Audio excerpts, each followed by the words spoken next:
Hi friends, ഞാൻ ഇസ്ബലിയാറ. അപ്പോൾ കടലുണ്ടി പുഴ, കടലിൽ സംഗമിക്കുന്ന കടലുണ്ടിയിലാട്ടപ്പോൾ ഞാനുള്ളത്.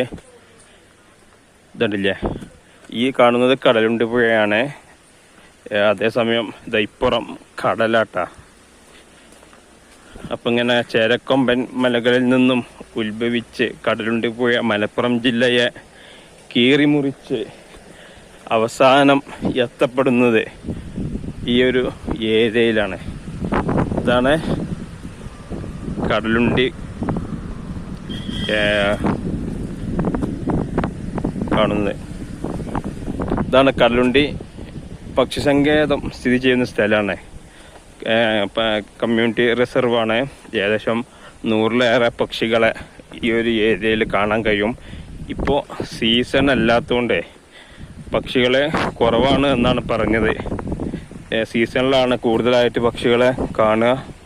അവിടെ കുറേ പേര് ചൂണ്ടയിടുന്നുണ്ട്, അതുപോലെ വല വീശുന്നൊക്കെ ഉണ്ട്.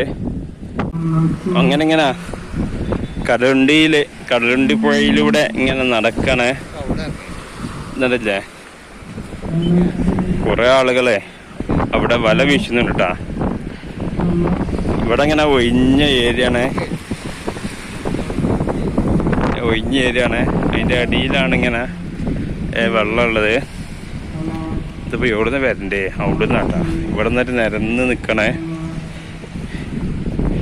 എന്താണോ ഇവിടെ മീൻ പിടിക്കണ്ടേ? വലയിൽ മീൻ എന്തെങ്കിലും ഉണ്ടോ നോക്കുക.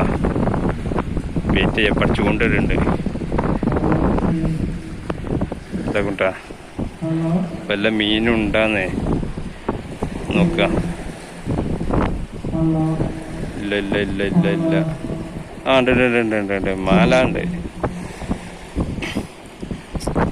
ഒരു മാല ഉണ്ട്. ഞണ്ടും ഉണ്ട്. ഇവിടെ ചൂണ്ടിട്ടുണ്ട്.